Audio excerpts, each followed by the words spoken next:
آج میں آپ کو بچے کی ذہانت بڑھانے کا ایک خاموش راز بتاتا ہوں۔ ویڈیو کو اینڈ تک دیکھنے کے لیے میرے ساتھ جڑے رہیے گا۔ کیا آپ نے کبھی غور کیا کہ بچہ جب بات کرنا چاہتا ہے اور ہم مصروف ہونے کی وجہ سے بس سر ہلا دیتے ہیں، وہ آہستہ آہستہ خاموش ہونا سیکھ جاتا ہے۔ اور یہ خاموشی صرف لفظوں کی نہیں ہوتی، یہ اس کے سوچنے، سمجھنے اور سیکھنے کی رفتار کو بھی آہستہ کر دیتی ہے۔ نفسیات یہ کہتی ہے کہ بچے کی ذہانت صرف کتابوں سے نہیں بنتی، بلکہ اس لمحے سے بنتی ہے جب کوئی بڑا اس کی بات توجہ سے سنتا ہے۔ جب والدین صبر سے سنتے ہیں تو بچے کا دماغ ایک خاص پیغام لیتا ہے۔ کیا پیغام لیتا ہے؟ میری ورث ہے، میں قابل قدر ہوں، میری بات بہت اہم ہے۔ اور یہی احساس بچے کے اندر کیا پیدا کرتا ہے؟ اعتماد پیدا کرتا ہے، اور اعتماد ہی سوچنے کی طاقت کو مضبوط کرتا ہے۔ ماہرین نفسیات کے مطابق جب بچہ اپنے خیالات آزادانہ بیان کرتا ہے تو اس کے دماغ کے وہ حصے زیادہ ایکٹیو ہو جاتے ہیں جو زبان، لاجک اور مسئلہ حل کرنے سے متعلق ہوتے ہیں۔ سادہ لفظوں میں کہیں تو بات کرنے کا موقع ملے تو دماغ تیز ہو جاتا ہے۔ یہی وجہ ہے کہ وہ بچے جو زیادہ سنے جاتے ہیں وہ سوال بھی کرتے ہیں، غور بھی کرتے ہیں اور نئی باتیں جلد سمجھ لیتے ہیں۔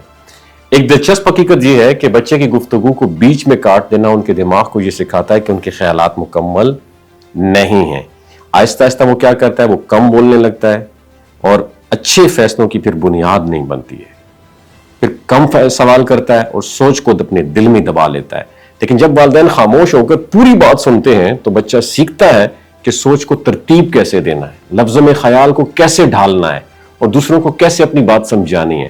اور یہی مہارت آگے جا کر ذہانت، قیادت اور اچھے فیصلوں کی بنیاد بنتی ہے۔ نفسیاتی تحقیق یہ بھی بتاتی ہے کہ جب بچہ خود کو سنا ہوا محسوس کرتا ہے تو اس کا دماغ زیادہ پرسکون رہتا ہے، اور پرسکون دماغ زیادہ بہتر طور پر سیکھتا ہے۔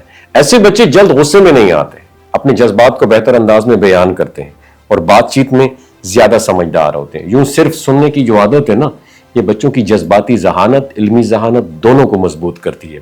اور ایک اور اہم بات یہ ہے کہ سوالات سننا بچے کی سوچ کو گہرا کرتا ہے۔ جب کوئی بچہ عجیب سا سادہ سوال کرے اور والدین توجہ سے جواب دیں تو بچے کے اندر تجسس بڑھتا ہے، اور تجسس ہی وہ چنگاری ہے جو سائنسی سوچ، تخلیقی صلاحیت اور مسئلہ حل کرنے کی طاقت کو جنم دیتی ہے۔ اصل میں بات کرنے کا مقصد یہ کہ سننا ایک خاموش ٹریننگ، تربیت ہے۔ اس میں نہ ڈانٹ ہے، نہ لیکچر ہے، نہ نصیحت ہے، صرف توجہ ہے، احترام ہے اور قبولیت ہے۔ یہی تین چیزیں بچے کے دماغ کو یہ سکھاتی ہیں کہ وہ سوچ سکتا ہے، سمجھ سکتا ہے اور سیکھ سکتا ہے۔ تو اگلی بار جب بچہ آپ کی کچھ چھوٹی سی بات بتائے، موبائل ایک طرف رکھ دیں، نظریں ملائیں، آئی کانٹیکٹ کریں اور دل سے سنیں۔ شاید اس لمحے آپ اس کے ذہن میں ایک نئی سوچ، نیا سوال، ایک روشن مستقبل کا بیج بو رہے ہوں۔